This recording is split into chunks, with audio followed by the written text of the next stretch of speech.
Let's begin by taking a look at how to synthesize ethers using the Williamson ether synthesis. Generically speaking, the Williamson ether synthesis is a two-step reaction wherein the first step involves the deprotonation of an alcohol to form an alkoxide, and then in the second step, the reaction of that alkoxide with an alkyl halide to produce our desired ether.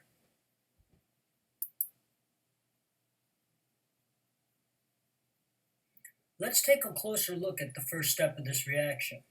In the first step of the reaction, the alcohol behaves as a Bronsted-Lowry acid and donates its proton to the Bronsted-Lowry base, which is sodium hydride, to produce a very nucleophilic alkoxide anion.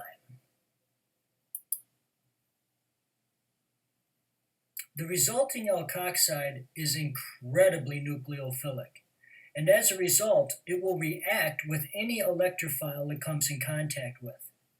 In step 2 of this reaction, the nucleophile and electrophile combine in a substitution reaction to form the desired ether product. Let's take a look at the reaction mechanism.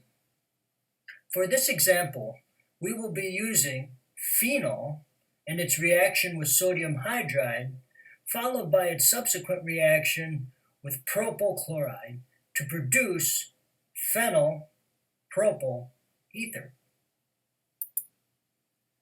In step 1 of this reaction mechanism, we will see the phenol deprotonated in a Bronsted-Lowry acid-base reaction mechanism with the sodium hydride anion, which will produce hydrogen gas and the phenoxide anion. This nucleophile will then react in an SN2 type reaction mechanism with the propyl chloride to produce the desired propyl phenyl ether.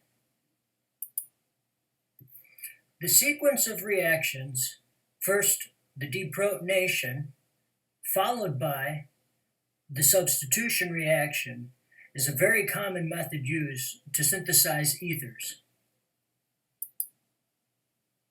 A few key notes to keep in mind about the Williamson ether synthesis.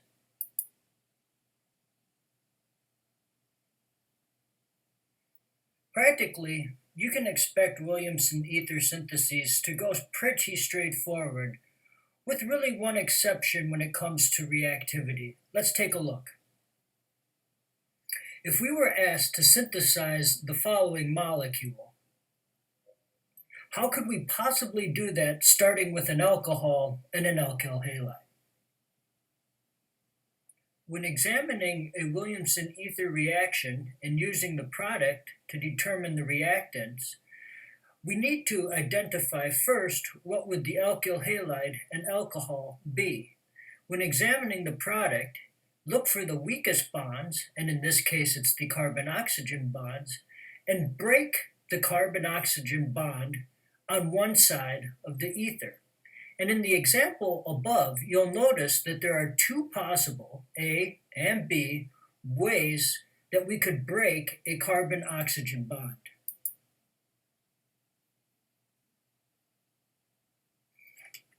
Let's take a closer look at method A.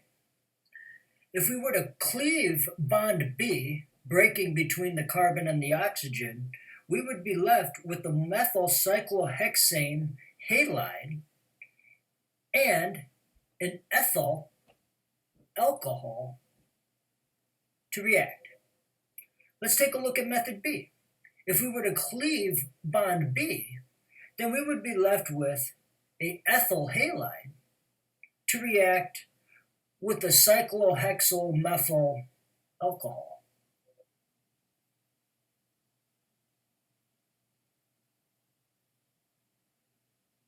From these two possibilities, you may see the predicament that we're up against. With method A, certainly we could take the ethanol and react it with sodium hydride to produce the ethoxide anion. Using the synthesis, we would then react that with our methyl cyclohexyl halide in an attempt to generate our ether product. Certainly in this example, we would observe deprotonation in the first step.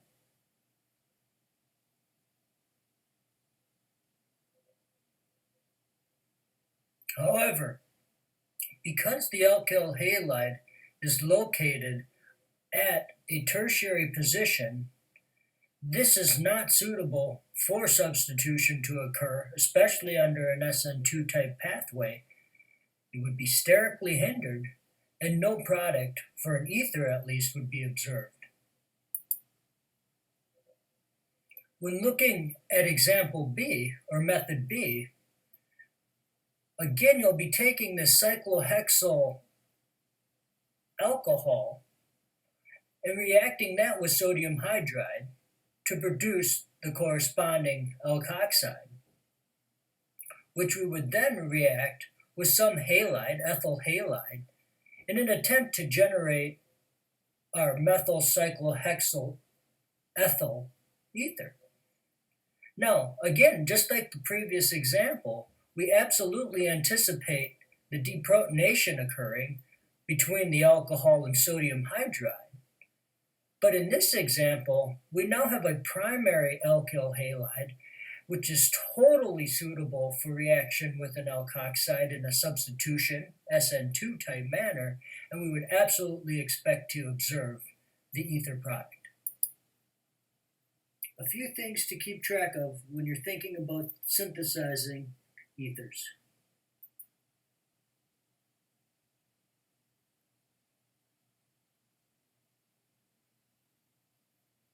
There is a second method for the synthesis of ethers that some of you may be familiar with based on our discussion of reactions of alkenes. This method is called alkoxymercuration demercuration. Let's take a look at the reaction scheme.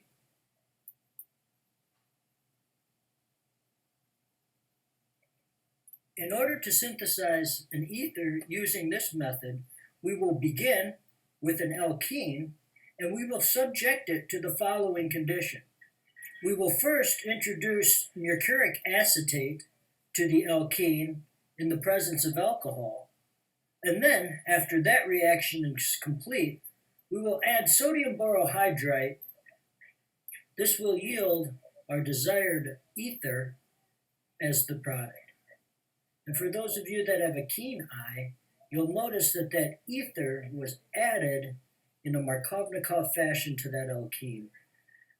Before I can discuss really what happens with the reaction, let's walk through just a few key components of this reaction. The first being, what the heck is mercuric acetate?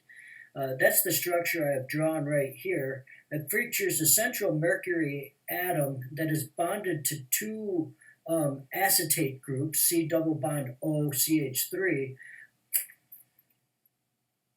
Just as a refresher, this reaction features an alkene and an alcohol reacting with mercuric acetate, and then treatment with sodium borohydride, which we should be thinking of as a hydride anion, an H-.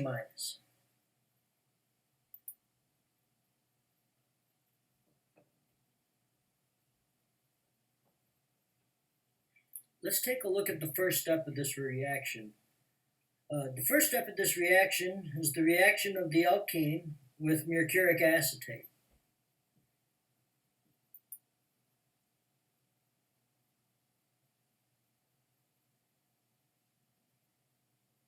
The resulting product of this reaction is a mercurinium ion, and it's this weird complex where mercury coordinates itself to two carbon atoms and it remains attached to just one of those acetate groups. In this state, it's very dynamic, and this mercury acetate type complex shifts back and forth between the alkenes and will favor a form that places a partial positive on the carbon atom and commits the mercury to the terminal carbon atom. After that, the alcohol is used to displace, or add rather, to that carbon atom thus forming our ether.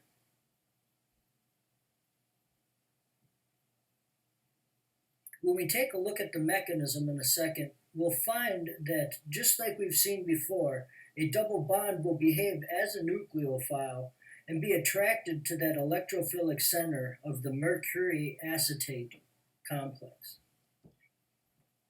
When we move to the second step then of this reaction mechanism, we find that that partial positive is going to be considered an electrophile and susceptible for nucleophilic attack by that alcohol that we have there, which will yield our ether product.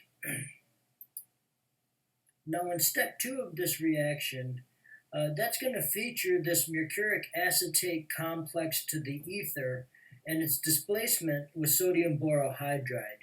And for all practical purposes from this point forward, when we see something like NaBH4, we want to consider that to be an H-, a hydrogen nucleophile, a hydride anion, when we react it.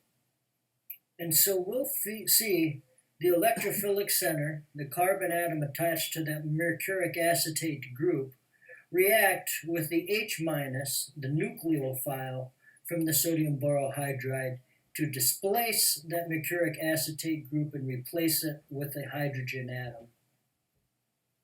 The mechanism for this, the textbook suggests that it might be driven by free radicals. It's not really well understood, but the data suggests that when you take that mercuric acetate complex and react it with sodium borohydride, off the mercury goes and the hydride anion takes its place. Now let's take a closer look at the reaction mechanism. The first step of this reaction mechanism involves the mercuric acetate.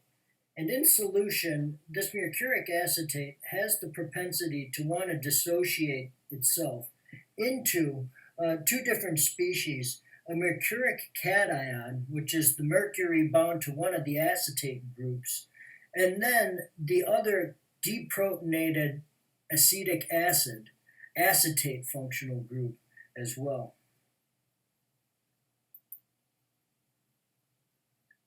When the species is dissociated, that mercury atom is then a very, very good electrophile and is susceptible for attack with any nucleophile that we would introduce.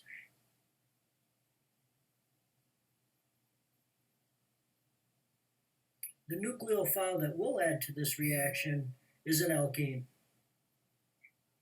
Once combined, these two species will react to form this mercurinium ion that has that mercury coordinated to the two carbons of the alkene. As previously mentioned, this places a partial positive charge on the carbon that is more substituted and makes it a very good, or not a very good, a decent electrophile, which is susceptible to attack by really any nucleophile we can think of. And in this case, we're taking a look at our alcohol.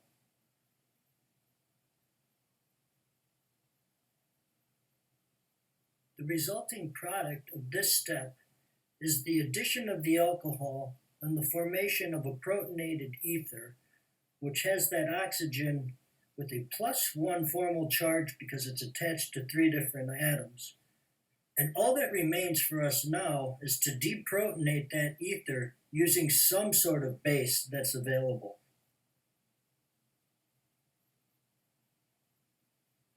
The base that we have present actually came from the very first step of our reaction, which is the acetate anion that was formed when it broke apart from the mercuric acetate. That'll react in a Bronsted-Lowry acid-base reaction with the protonated ether, our acid, and afford us our deprotonated intermediate.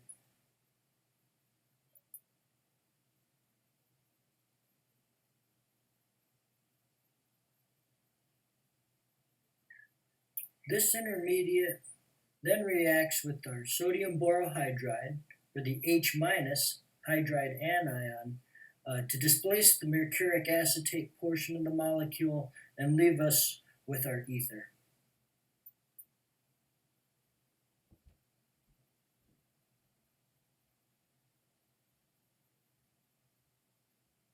A few key features of alkoxymercuration demercuration.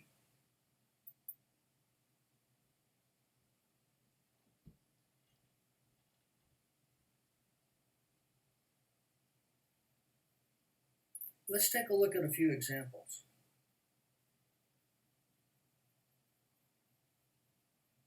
For our first reaction, we will take an alkene and react it in the presence of mercuric acetate and methanol, and follow that up with sodium borohydride.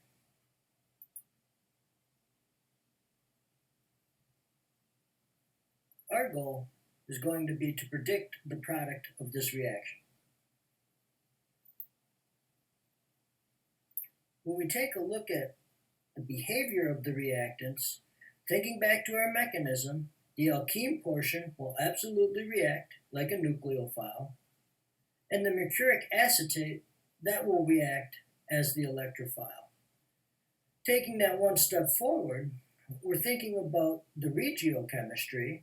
That should be Markovnikov addition, which the mercuric acetate should add itself to the terminal carbon, and that will eventually be replaced by the hydride anion.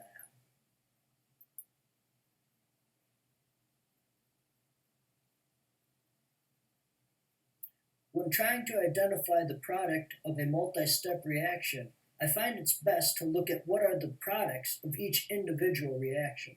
The product of the first reaction is this mercurinium ion that already has the ether portion attached to the molecule. This, then, reacts with sodium borohydride to displace our mercuric acetate and leave us with our ether functional group product. What about taking a look at something retrosynthetically? Or in our case, if we have the following ether, what would be the reactants that we would need in order to produce that? If we were to use mercuric acetate, an alcohol, and then treat that reaction with sodium borohydride. And so for this question, we're looking for a predict the reactants that would lead to the product drawn on the right side of the arrow. Or, more specifically, what is the starting alkene and what is the starting alcohol that we will use to produce that ether product? When tasked with predicting the alkene and alcohol starting materials, it's best if you take a look at a two-step process. The first is we have to decide what is our alcohol that we will use, and then two, we'll take a look at forming an alkene from the remaining portion of the molecule. In the first step, we're tasked with trying to decide what would be our starting alcohol. And for that, you can cleave any of the weakest bonds, the carbon-oxygen bond to the ethyl group, or the carbon-oxygen bond to the methyl cyclohexane group.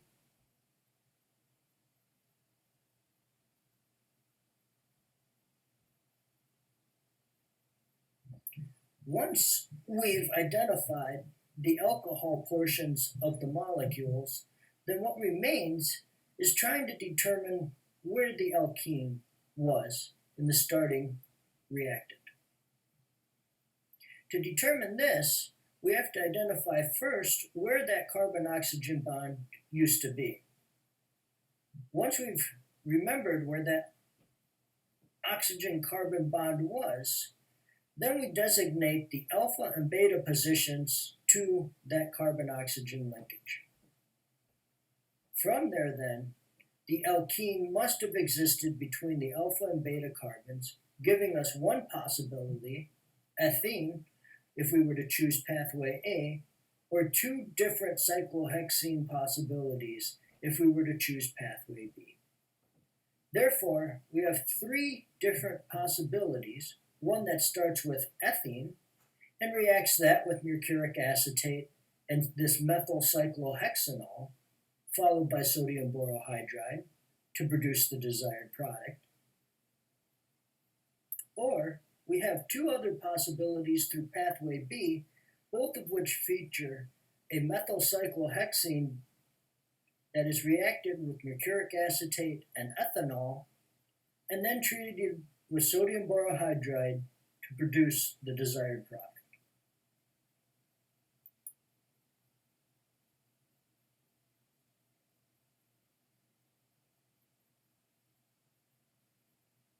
A few key items to think about when using oxymercuration, demercuration, as a synthetic technique.